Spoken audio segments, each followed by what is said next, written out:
All right, guys, welcome back to another episode of Talking Tridents. Opening day is only a few days away this week on Thursday.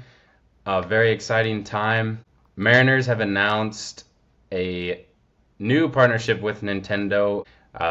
Mariners will be repping the Nintendo patch on the sleeve this year. What are your thoughts about that, Denon? Yeah, I mean, we've seen some other teams do that recently. The Padres, I believe, have Motorola, and the Reds have, I think, it's Kroger or something like that. So there's some partnerships out there similar to what we see in and the NBA and NHL and other things like that. So I think it's a way to maybe get some additional revenue. I know that Nintendo's still part owners, but it's intriguing to me why they're doing this now. Maybe this is a sense for something bigger in the future. Maybe this is an opportunity for them just to have a patch on their jersey. I don't know about you, but I'm not a big fan of the bright red on a green jersey. I just think it clashes a little bit too much. But we'll Yeah, see how it blends in after a few games. yeah. The pictures with the red Nintendo patch on the teal jerseys is a little And it's a little obnoxious clashing. too. I mean, it's not small. Big. It's Yeah, pretty chunky. yeah, it is. It looks It's it's like the not. size of an iPhone. Yeah, it kind of looks just like I don't know, like they just put a sticker on there.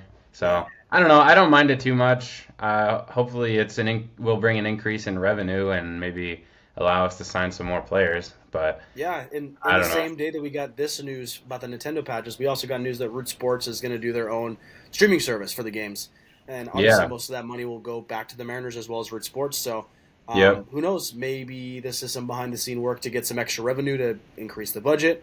Maybe this is just some other way to get Mariners out there to get more fans in here. But I like to think of it as a potential for more money, maybe some extensions coming soon. So we'll see. Ah, yes, perfect timing. I hope so. I sure hope so. So, yeah, I don't mind it too much. I've heard, people talking online on the comments about, Yeah. some people hate it, some people don't care. I don't I mind it. think Hopefully for it's us, we're for more worried the about the better. baseball and the team doing well. So if the Yeah. patches are hindering on that in any way, shape, or form, get them off. But if they're not doing anything to the team, why not? So I'm in the same Yeah, boat. I agree. I agree. Um, Other news, you want to pivot into George Kirby, Yeah, uh, I think caught, we both saw the same thing, right? He's yeah, officially throwing. thrown a little bit. Yeah, he's I guess first outing throwing the ball, which is good. Um, I read roughly 20 throws at about 60 feet, and will increase to 75 feet on Saturday for a second throwing session. Oh, sweet. Yeah, So, no, I think that's a good way to get him back into it. I mean, we've yeah, talked about this on previous episodes. We have some pitching depth. We have some rotational options there, such as Hancock. So yeah, I think this is a good way to introduce him to the season. Kirby didn't miss too much of spring training as he's only been injured for about 10 days now, if that. So yeah, I'm glad they're taking their time with him. I'm glad that they're going to bring him in slowly, and I think that'll be beneficial in the long run. yeah, yeah. I think so too. I mean, it'll just miss like the first month at most, so Hmm. yeah, I think we'll be all right. We'll probably Did you see. also see the official starting five that we have for the start of the year, first 5 games? I did, yeah. Dan Wilson announced the Yeah. starting five to open the season. Yeah. Oh, I just like honestly am a little surprised that Castillo is still number two. That's just me. Maybe I don't know. really, I'm I'm a little not. surprised there. No, I'm After not. both Wu and Miller had sub three ERAs, I mean, I don't know. Yeah, I like Wu and Miller better, but I'm not surprised Castillo's number two. I think Yeah, he's, yeah. when But you're getting yeah, paid 22 million, it's hard not to commit. yeah. Like we said, Hancock was announced as the number five guy to start out the Officially, yeah. rotation in Kirby's absence. Yeah, so Mhm. that's good. Like we said on last episode, I think this is a proving point for him, uh, for his career and what the future may hold. So I hope he takes gotta it. I gotta hope he show runs out. with it because we're going to need him to get some big outings out there. I mean, every 5 days, at least for 3 starts, to start the year. So, Yeah, yes, sir. other than that, I mean, the roster's kind of working its way out. We've seen, obviously, this ongoing talks about is Tellez going to make the 40-day. We're going to see that question and answer coming on Sunday. So, Yeah, hopefully, we get some news about that sooner than later because I think he's an interesting piece. I did see someone else recently say this, and I want to hear your thoughts on this. But Mariners don't have an everyday DH right now. right. Let's say you bring Tellez on the roster. You have Tellez as Yeah, your lefty. You have Solano as your righty at first base. They obviously switch in at second, or Solano at second as needed, maybe a third base, and Dude, Tellez at Tellez at DH second. as needed. Dude, Tellez at second, flying for the ball, just hanging over.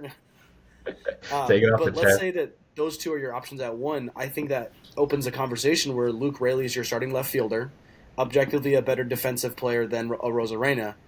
And what if a Rosarena becomes your everyday DH? No, I don't like that. You don't like that? All And the right. reason I don't I like thought it that was is an interesting question. I was like, it is interesting, but I don't like that idea. Rosarena is faster than Luke Raley, I so don't know that's about why I that. like. Luke really, he's about 6 inches taller than a Rosarena, so he might look slower, but he's quick. Yeah, I mean he's not slow, but I think a Rosarena is faster, quicker. I don't know. Maybe we gotta He's made some look impressive plays this look. spring training. I'd encourage you to look at them. Yeah, maybe I gotta look a little more into it.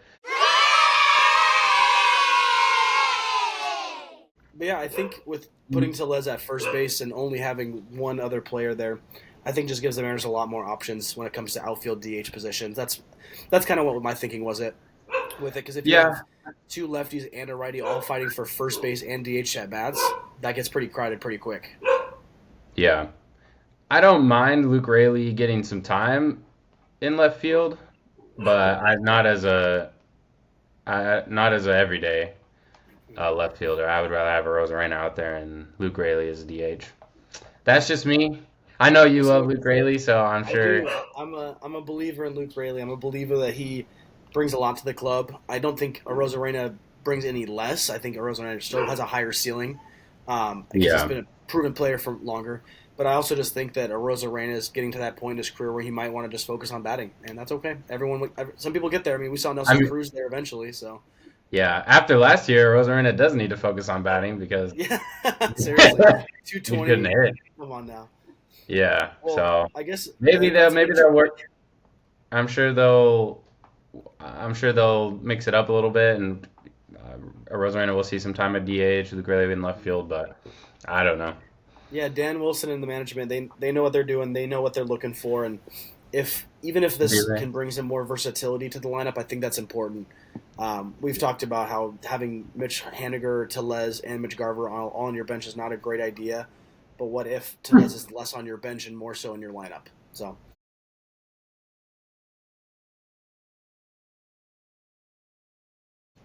Yeah. So tell Lesmore at first base is what you're yeah, saying. in this scenario that I mentioned, like, it would be Tellez and Solano switching time at first base, Yeah. almost on an everyday basis. Obviously, you throw Solano at second as needed, throw Solano at third as needed, give Tellez a Yeah. DH day if need be, but definitely Yeah. give Tellez more at bats at first base and less for Luke Yeah. Raley to adjust for that. That's what I was thinking. Yeah. Yeah. If he can say if Tellez can stay consistent, I don't mind that rotating, but yeah. Especially if you Unfortunately, can get Luke Raley and Tellez in a lineup against a righty. That's what I want to yeah. see. Yeah, yeah, that's true. And unfortunately, we won't. We're filming this before the Hmm 40-man roster is announced, so we're so we won't. We We don't won't know know until yet. next But episode. yeah, so That's okay though.